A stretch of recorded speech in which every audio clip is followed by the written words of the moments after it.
So a little over a month ago, my friend Craig Adams texted me asking me what I knew about the Tushar Mountains in Utah. Now, I lived in Utah for years, so naturally I told Craig about the rich history that the Tushar Mountains had as far as with the pioneers and the natives of the area. And actually, I'm full of crap. I lived there for almost 5 years going to school, and honestly, I'd never even heard of the Tushar Mountains. After a quick Google search, I found out that these mountains are actually the third tallest mountains in Utah. Yet nobody really talks about it too much. Now, there isn't really any information as far as like longer trails up there other than what Craig sent me, which are these ultra marathon, like high altitude runs. But for some reason, nothing in all trails, nothing anywhere else out there other than these big runs are held once a year by obviously these extreme athletes because it's hard enough to hike at this altitude, let alone run at this altitude. Anyway, I happened to be heading out to Utah to do something else, and I did have a few days to kill. I was originally going to do some mountain biking, but I couldn't find anyone to ride with me, but I was able to find a hiking partner with me. So I kind of stole this hike from Craig. Craig, I appreciate it. It was an amazing hike. Thank you, by the way. Anyway, I took the GPS coordinates that I was able to find on the Mountain Runs website, downloaded my All Trails app, and well, here you go.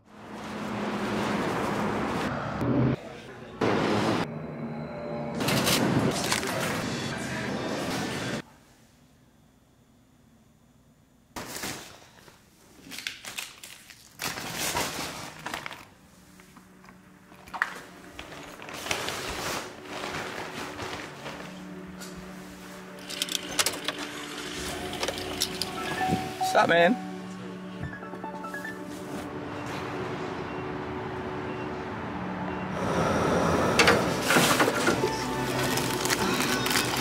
Turn right to merge onto I-15 South.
So you made it to the end of the hike. Obviously I did as well. Now I'm gonna kind of go over my thoughts on the trail as well as some of the gear I used and just some other information that you may or may not find helpful. So the Tushar Mountains are in a very remote part of Utah. There really isn't much going on. The nearest real city, town, whatever you want to call it, is in Beaver, Utah. And even Beaver really doesn't have much going on. It's kind of one of those places you hit while you're on your way down to Zion or someplace, maybe driving down to Las Vegas or something like that. It's just a place to like refill your gas tank and maybe grab some food. For me, it was Dairy Queen, and then keep on going.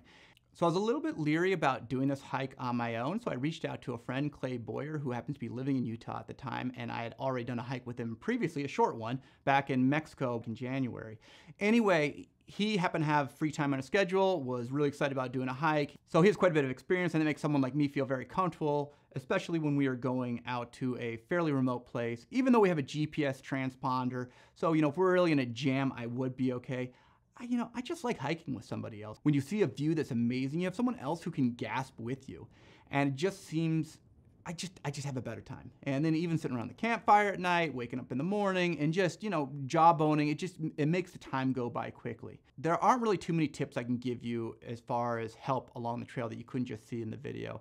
I think a few of the notes that I'll let everybody know is, A, there's quite a bit of Forest Service roads and fire roads that you're on. There are some really well-marked single track trails that are very easy. There are some sections where you literally see no trail at all. It's just kind of guessing, and I'm just following the GPS coordinates that were given to me from the Tushar Mountain races. And we definitely went off trail a few times. It just kind of happens, and we definitely put in a few extra miles than we needed to in a couple places. But that's just kind of the fun about doing a trail that's not as well known. The other thing is, if you actually look at the maps, there are quite a few streams that show to be seasonal. In September, it should be pretty much bone dry or seasonal, saying, hey, there's no more water runoff or anything else. We did still have water in almost every single seasonal stream that we saw. So it wasn't a lot of water, but it was enough for us to fill up our water filters and, be able to cook with and everything else. There is one section, and that's from Bullion Falls up over Mount Brigham and down on the other side. There is no water at all, and it is a pretty burly hike. You definitely want to make sure you load up at the bottom of Bullion Falls, so that way you can kind of get up over the mountain and then down on the other side. That's really the only tips I can say. We wild camped everywhere. If you can actually look on my map, we found some really, I don't want to say great, but really decent places to camp that were flat enough for us to be able to have a good, nice rest, because you are on the side of a mountain the entire time, and there are no really organized or planned campsites. So make sure you check out my map, because I do have waypoints that I did mark as far as like shelters that we went by and other places that did look like decent campsites, as well as the places that we actually camped in ourselves. As far as my gear goes, I didn't really change much from my last hike. I did still stick with the Covia Spider and the MSR Titan stove kind of setup. It works out really well for two people. It's a little bit bulky, but it's really easy and just makes things efficient. And when you're tired, you're not boiling water numerous times. It's just once and done, and just makes life easy. But I have noticed that my bag is starting to show some wear. So I bought the Z-Packs bag back in January. I have done quite a few hikes with it at this point. And it's just, you're starting to see, if you hold it up to the sun, you can start seeing little perforations where, sharper rocks or other things that I've had to drag my bag by as I'm walking because it's just too tight or whatever else. And I'm starting to get little holes here and there. I know Clay, who I was hiking with this time, has a different version of the Z-Packs. It's a slightly different material, supposed to be a little bit more durable. I might be looking to change into that style fabric on my next iteration of my bag, because I am really happy with it. It does fit me, and I'm very tall, so having a bag that actually fits my torso is pretty hard to come by. So I am happy with the way the bag fits, but the durability, I may just be way too tough on my bags, or maybe this is just what happens with this ultra light gear. In my last video, I don't know if you saw, but I was still working through kind of like a sock issue. I've got toes that kind of love each other a little bit too much, so I moved to these Injinji socks, which really worked as far as like keeping blisters out from in between my toes. But what I had as an issue instead was the fact that the balls of my feet were just getting like almost like a deep blister. It just really didn't like the fabric. Then I had my Darn Tough socks, which the balls of my feet really liked, but then my toes would get blisters in between. Anyway, I found these Injinji liners with Darn Tough socks on top, And that worked really, really well. My feet were a little bit warm, a little bit toasty, but no blisters and no like sore spots or anything else. Yeehaw, awesome. So we're in good shape now. I think I'm definitely gonna be going with that going forward. As far as food goes, I don't seem to really be changing too much. There's a few dishes now that I found that I really, really like that I just are my go-to camping freeze-dried foods.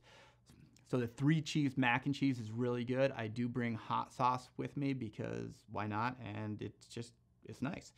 And the second thing is the Thai curry. If you like spicy, it is awesome. Honestly, the 2 servings are so enormous. They come in 1 bag, but 1 serving isn't quite enough. But I mean, it's very, very good.